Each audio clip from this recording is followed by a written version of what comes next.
I remember meeting Conan for the first time. Does he bring it up? Like, remember when you fangirled me? Well, he will sign an email like, your hero, Conan. That's amazing. Somebody gonna cue me or do I cue myself? Cue yourself. Okay. Hey there, it's Kelly Ripa again, back with another episode of Let's Talk Off Camera. Joining me as always, Albert and Jan. Albert?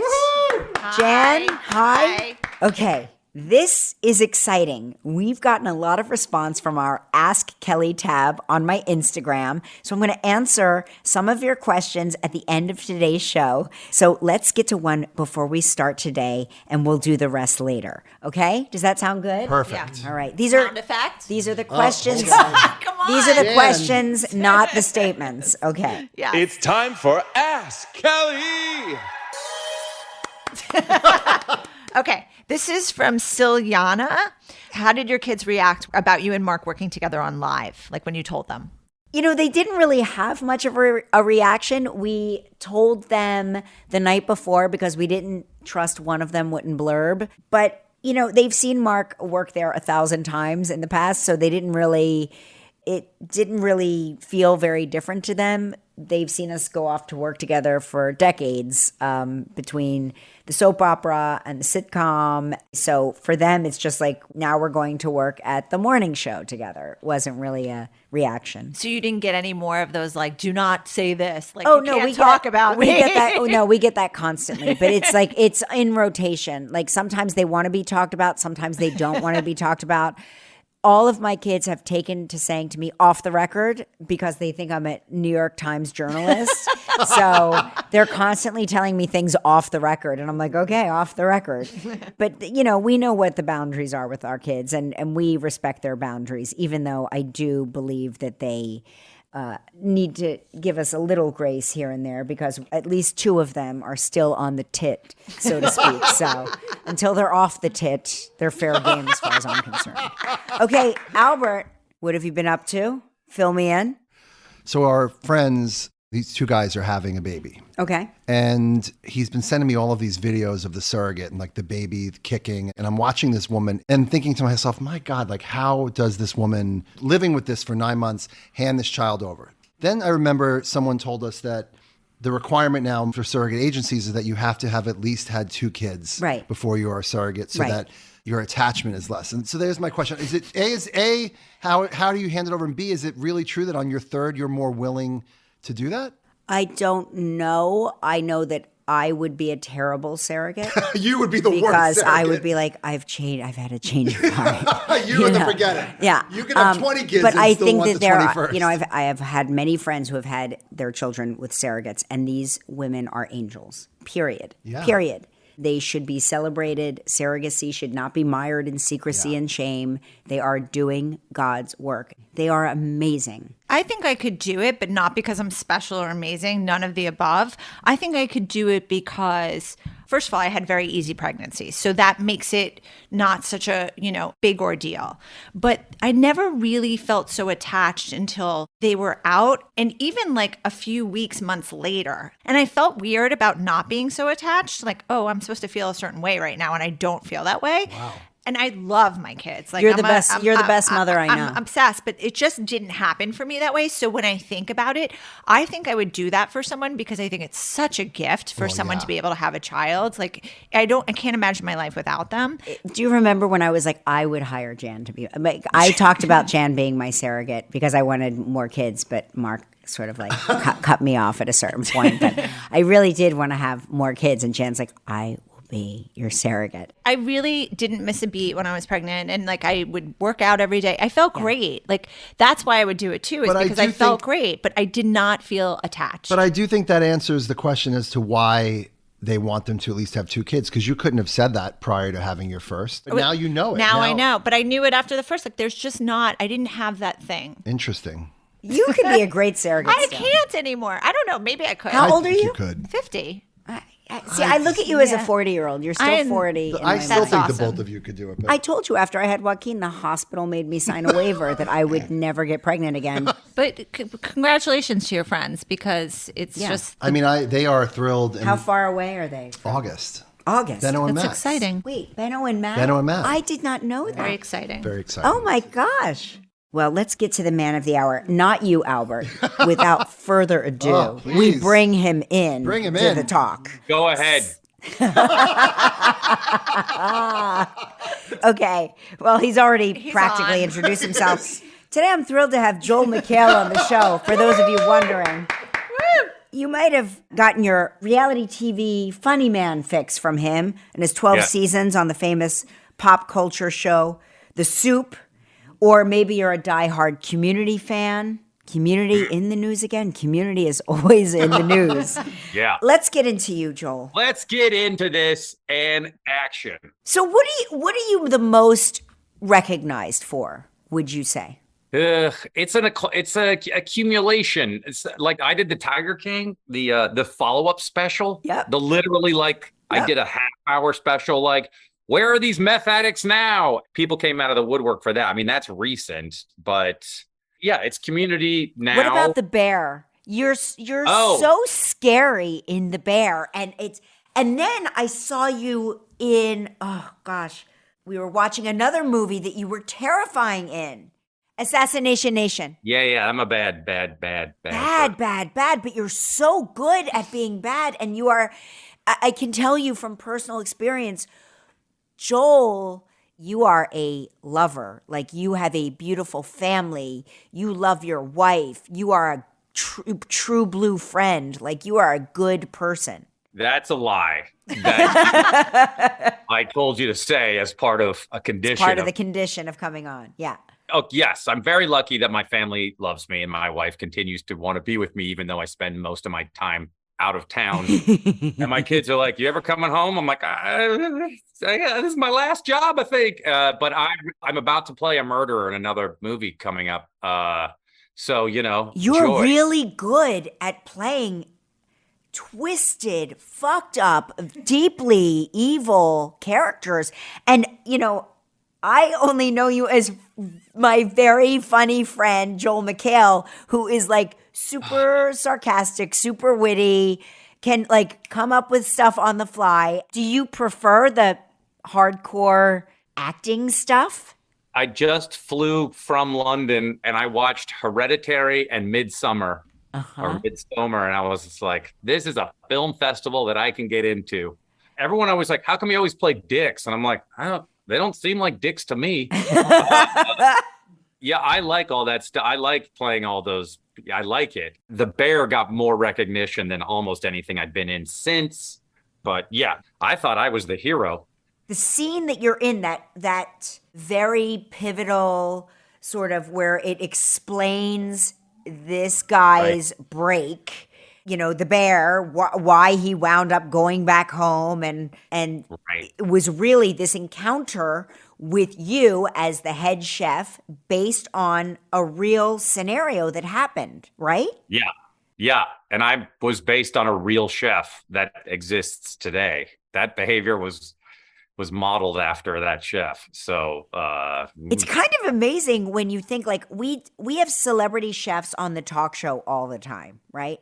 And they're so pleasant and they're so like they just are lovely, lovely people. And then that you watch the show The Bear and you go, oh my gosh, are they all twisted? and I think, a lot of them have been canceled, obviously. And then the ones that, like I've been working with Gordon Ramsay and Curtis Stone, and they're as lovely as you can get. And Ramsay, as is, he's as intense. He's like, I'm holding the elevator for you. Right, And, exactly. That's how kind he is. It's like he exists at a level that is like a higher gear that I wish I had, but super kind. And Curtis Stone, you're just like, Curtis, you're so kind.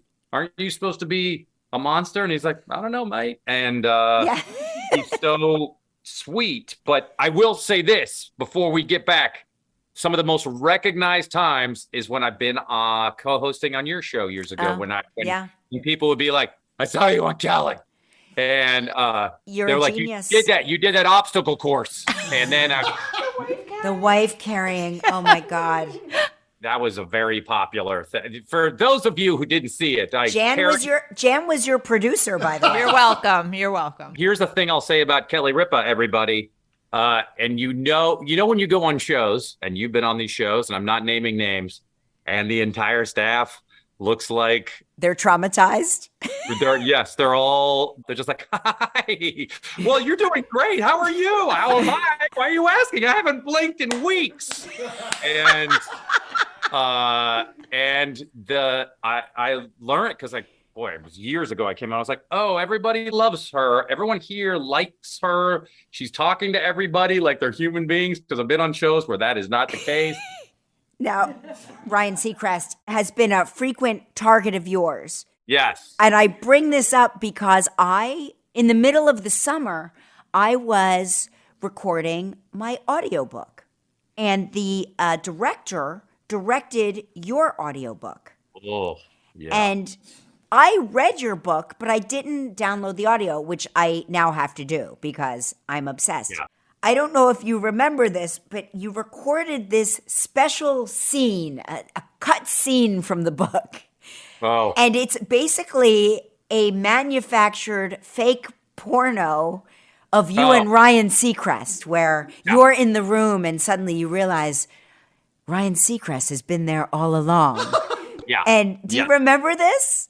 Yeah. It was the funniest thing I've ever listened to in my life. So make sure you download Thanks for the Money. It is unbearably funny. I was dying laughing. No one got it. I mean, no one bought it. And I thought you were going to say, because that producer, so I am horrifyingly dyslexic.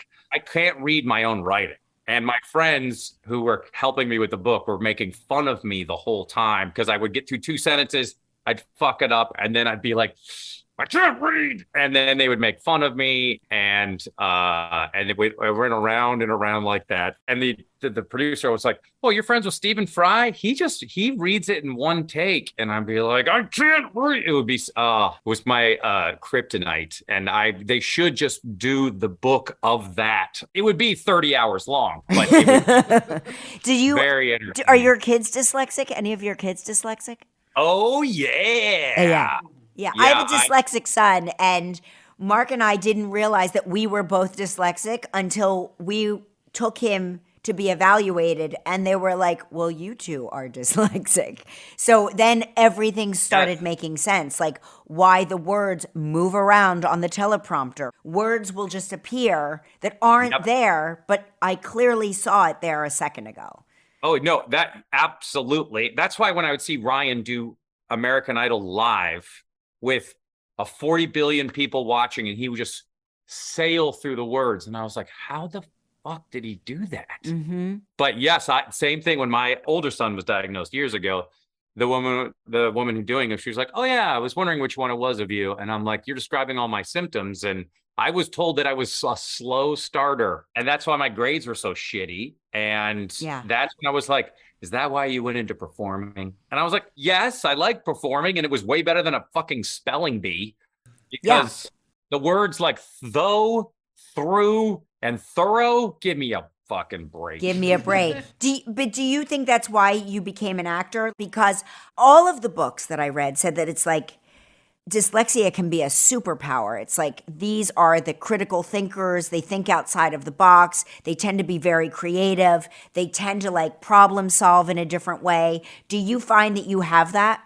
Yeah, I mean, they think there's a reason why dyslexia exists, which was they think going way back, we were the scouts that left the tribe to go look at the world because we saw the world differently. This is how I'd like to believe it. Mm-hmm. And they also have like this thing where, I don't know, they do with bees, it's not the exact correlation, but like some of the bees leave the hive and go, all the pollen is over there. That's where we need to go, guys. And then they come back and they do that dance. And when you spray those bees with like concentration drugs, they don't leave anymore. Huh.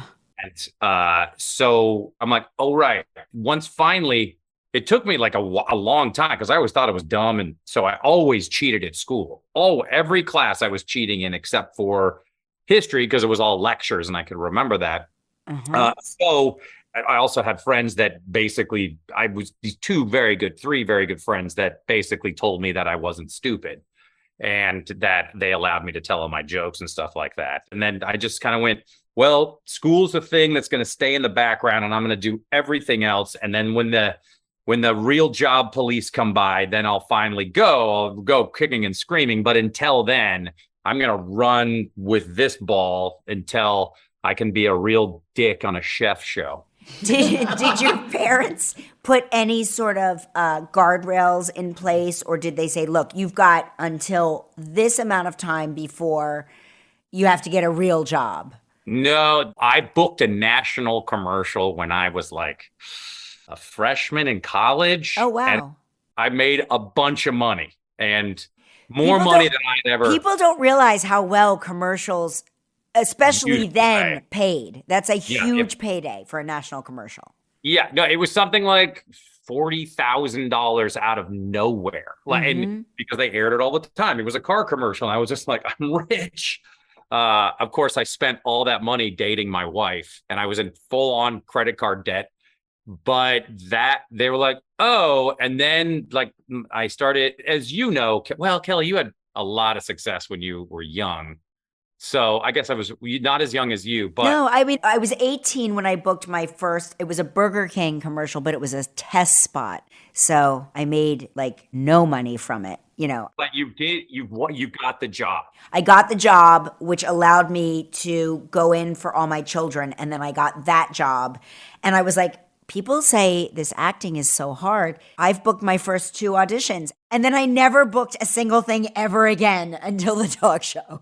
But I'm big on like, if I'm being paid to work, I'm going to milk it until it's dead. Like I leave no fruit on the tree. Every lemon is squeezed. Every lime is squeezed.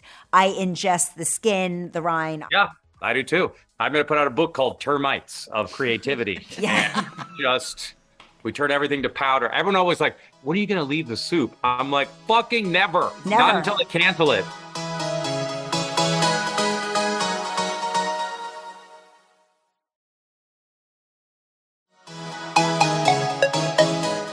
So, but you met your wife. I want to go back a little bit. You met your wife, Sarah, at college. Sarah.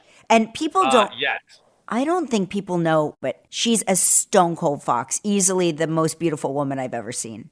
Mark says it, I say it. You should see her naked. It's great. I've seen her in clothes, and I'm like, what? Yeah. Well, she would say the same thing about you, Ms. Ripa. She would say it out of kindness and mercy because she's a good person. She'd always be like, that Kelly, her fashion, man, fucking A. And I'd be like, yes. Well, she doesn't say fuck. Before I was on going back, meaning if you're an actor and you're not booking jobs, you are basically the town fool and you are treated like a second-class citizen. Right. Second you get on TV, then they're like royalty. They're like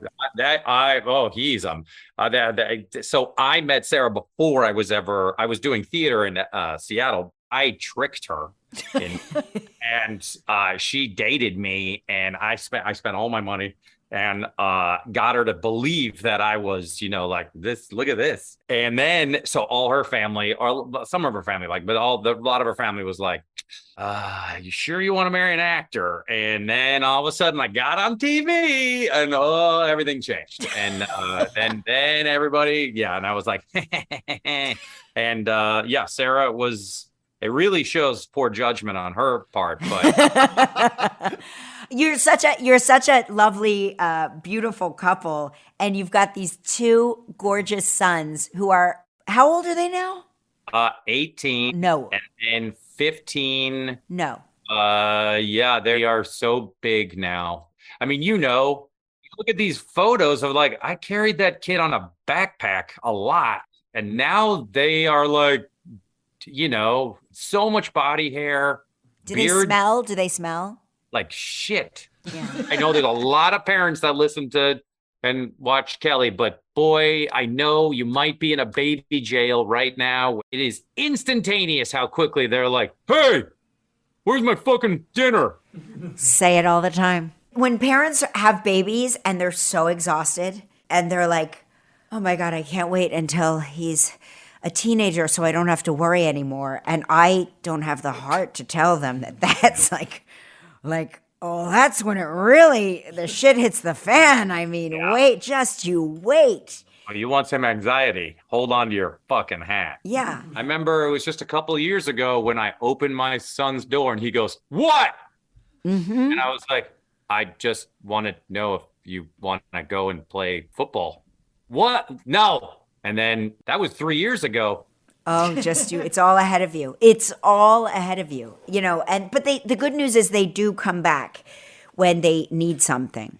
I am just saving all my money because I'm assuming they'll never get jobs. They get jobs. I swear to God. Well, yeah. Sometimes I'm like, maybe my kids will be serial killers. Because I think about like parents that have to go through that. I'm like, oh, that's awful. Yeah, That'll that's probably awful. be me. That'll probably be me. But No, it's not going to be you. There's no way. No, they only do it recreationally, the murder. Yeah, it's not exactly. like It's not like a full-time job. Yeah, it's not something they just have to do. But boy, I can't even imagine the grandkid. It's the blink of an eye. It's going to happen. It's just going to happen. Like, we just put a bunk room in, and I was like, oh, so when our friends come with their kids, and Mark goes, no, for our grandkids. And when Mark said that, I was like, you shut the fuck up. I was like, did you say grandkids? But we were married at our son's age, and we had a kid a year and a half later.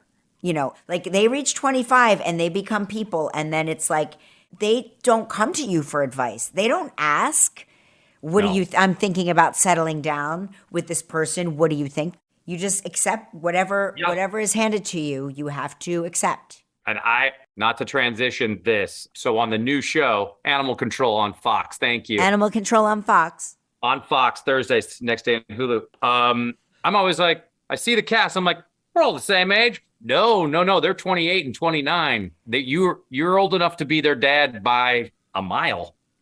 Yeah, but that's just your numeric age. Your biological age, you're much younger. So the biological age of my right knee is like 80.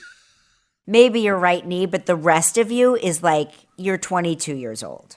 Tell me about the show Animal Control. I don't know anything about it.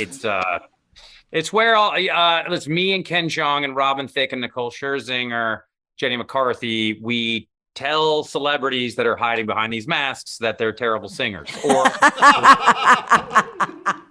I was like, oh, that sounds like another show on Fox.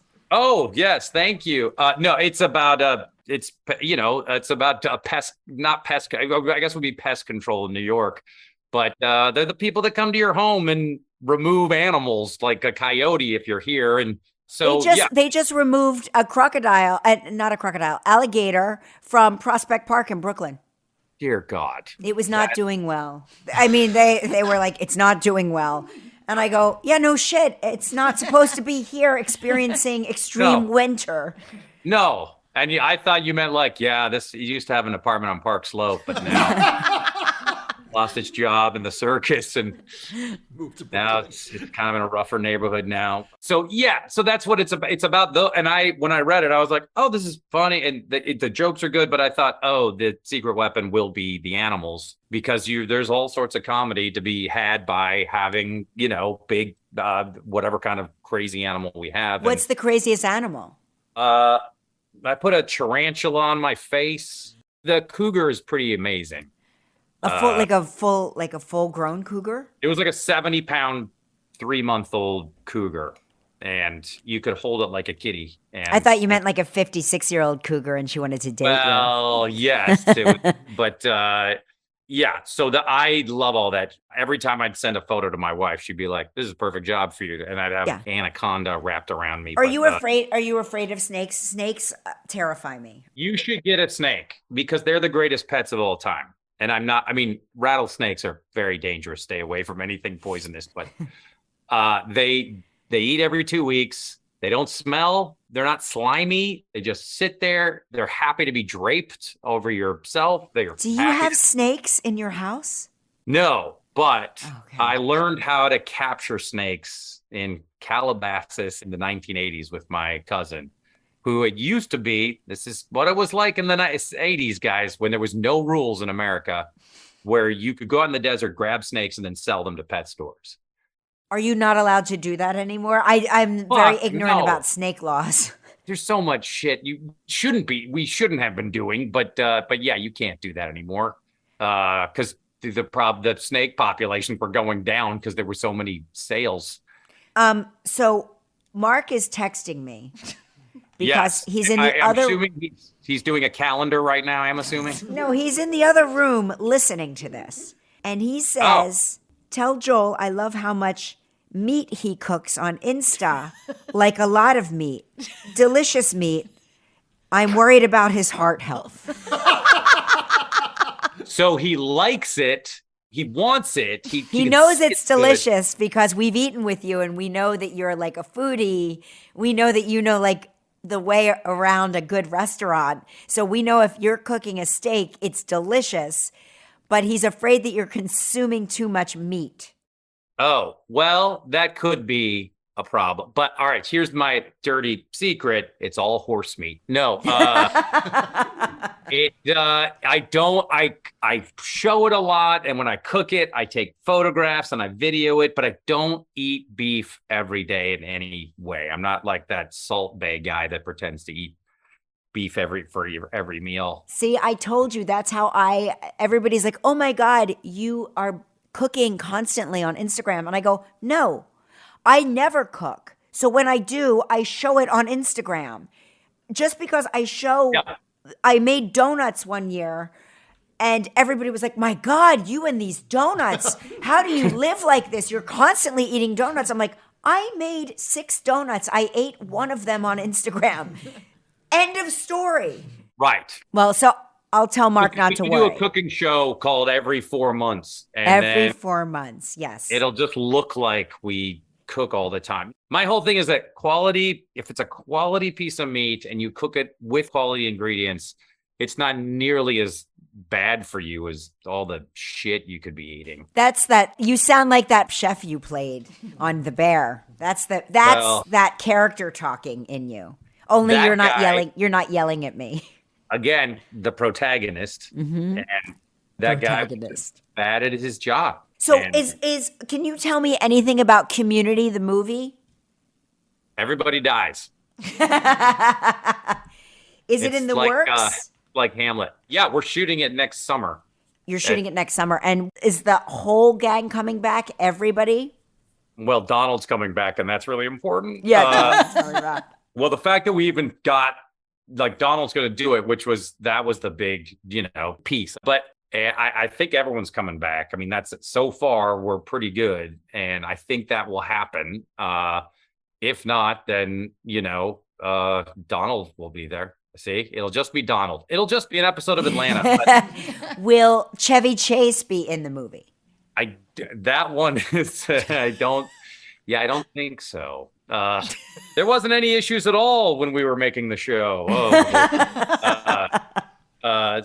Technically his character died. So I guess. Oh, did he die?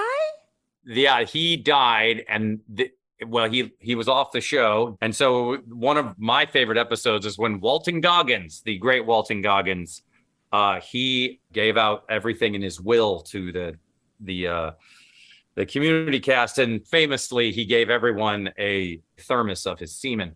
And so that was a real episode that aired at 8:00 on a Thursday. Yeah, and we did a reading of that script for charity during the pandemic, and the amazing Pedro Pascal played Walton Goggins because Walton wasn't available. So hopefully Walton and Pedro would come back on, but Pedro seems to be the most famous person now on the planet. So I don't know. It's amazing, right? And he's the nicest man of all time.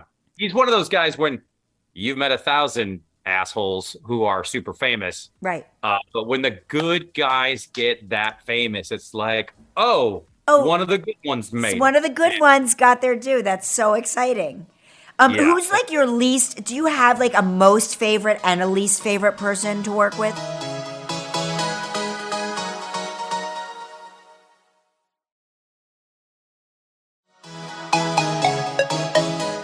Have like a most favorite and a least favorite person to work with besides me? I know I'm your most and least all at the same time. When we worked together, you were, again, it was weird to have no eye contact on camera. So when I hear people say never meet your heroes, I'm like, meet 99% of your heroes because they're great. It's 1% that are. Yes. That was one of those, like when I met Carrie Fisher later on in life, I was just like, oh, I've always been in love with you. You're my first love. That was a very recent one where I'm like, let's be best friends. And so she was great. But She's like, amazing. just you 1,000 stories about Chevy that have come out about Community, and and he was so funny on camera. But boy, sometimes it could be tough. Yeah, it's tough. Who is someone that you were nervous because you were such a fan, and then you met them and you were like, oh, this is so great?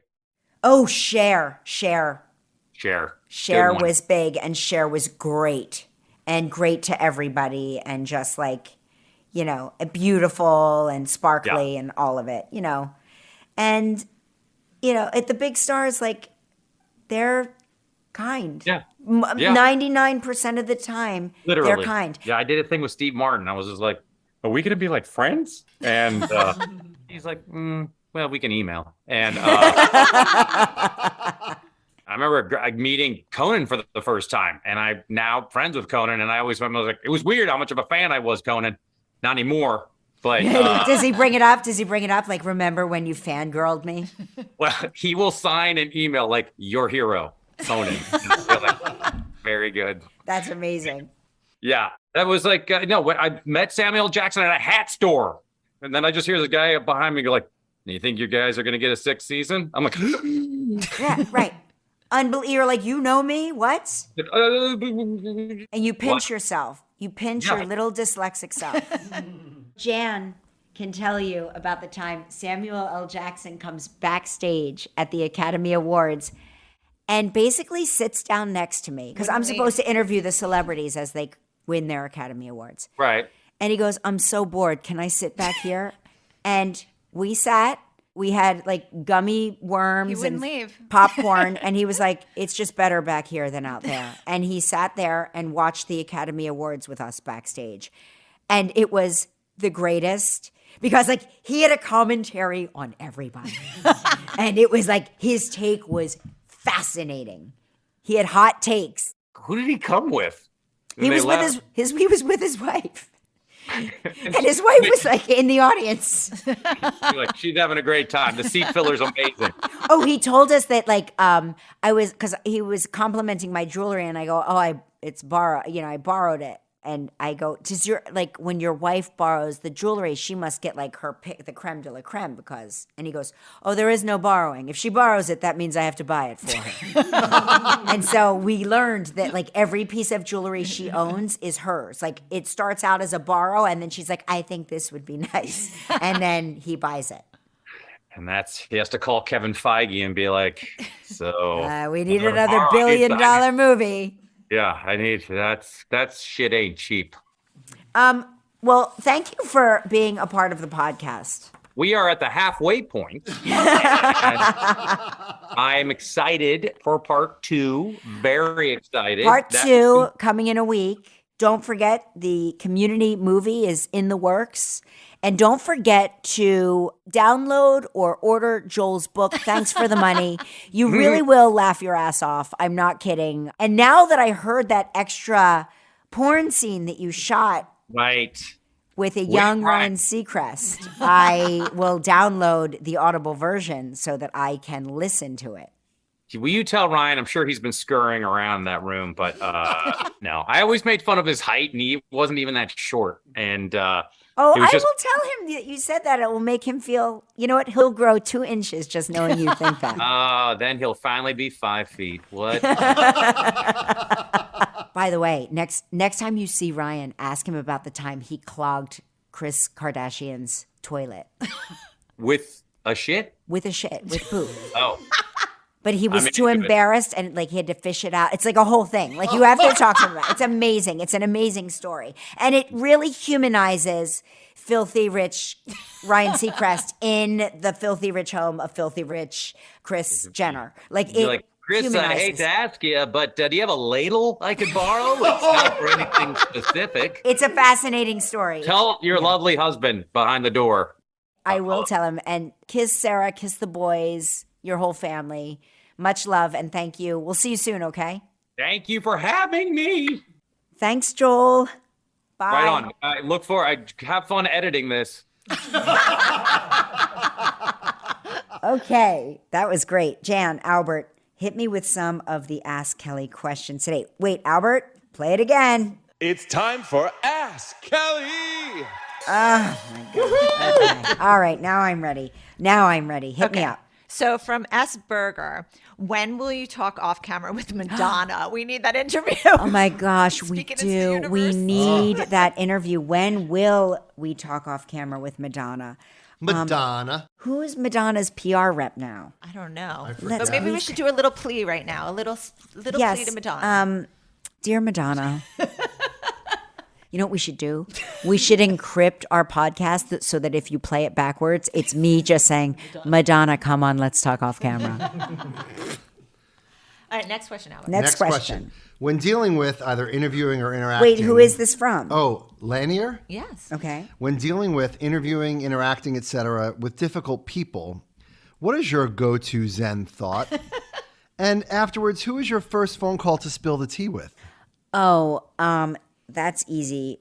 My go-to Zen thought is, I can't wait until these 3 minutes are over, you fucking douchebag.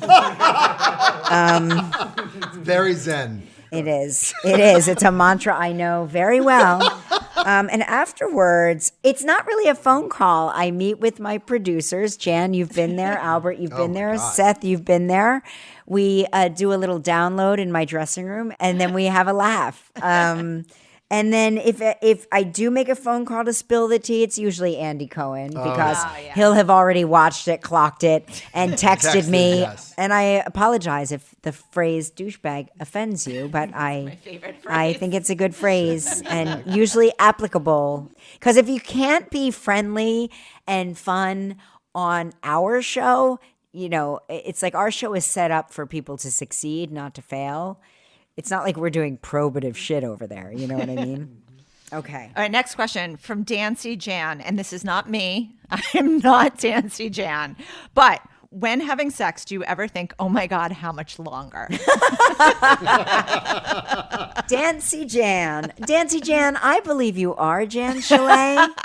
You know, I'm not going to say that thought has never crossed my mind, but it doesn't cross my mind as often as it used to, particularly when our kids were young. And I was like, oh my God, I've got to pick Lola up from field hockey. I've got to get the laundry out of the washing machine and into the dryer. How much longer is this going to take? Because, you know, there's a whole world out there happening while we're in what is it called? In flagrante delicto? I always screw up that phrase. All right, Albert, you got the last one. It's an advice one. They want advice. Okay. From TP Cali. My husband isn't a fan of toys in the bedroom. Any tips on how I can get him to change his mind? No, none. I am the wrong one. I am also a woman who is married to a man who believes there should only be one toy in the bedroom, and he is connected to that toy. He was born with that toy, and that's the only toy in our bedroom. No ancillary toys. No toys that were purchased.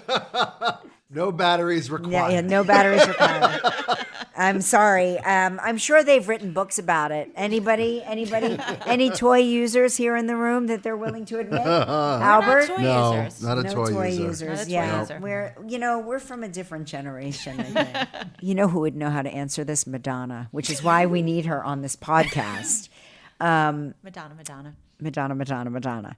Oh, Madonna, please come on Let's Talk Off Camera so you can answer TP Callie's question about her husband isn't a fan of toys in the bedroom. By the way, how do we know what kind of toys TP Callie's talking about? She could be talking about checkers. I'll write back to her and find out. Yeah, find out what she means specifically. Okay. Anyway, don't forget, we're a new show in a sea of podcasts, so tell your friends, tell your family, anybody who's obsessed with Joel McHale. Let's Talk Off Camera is available every week on Stitcher, the SXM app, and all major listening platforms. Let's Talk Off Camera next week, all right? Yeah. See you guys. Yeah. Bye.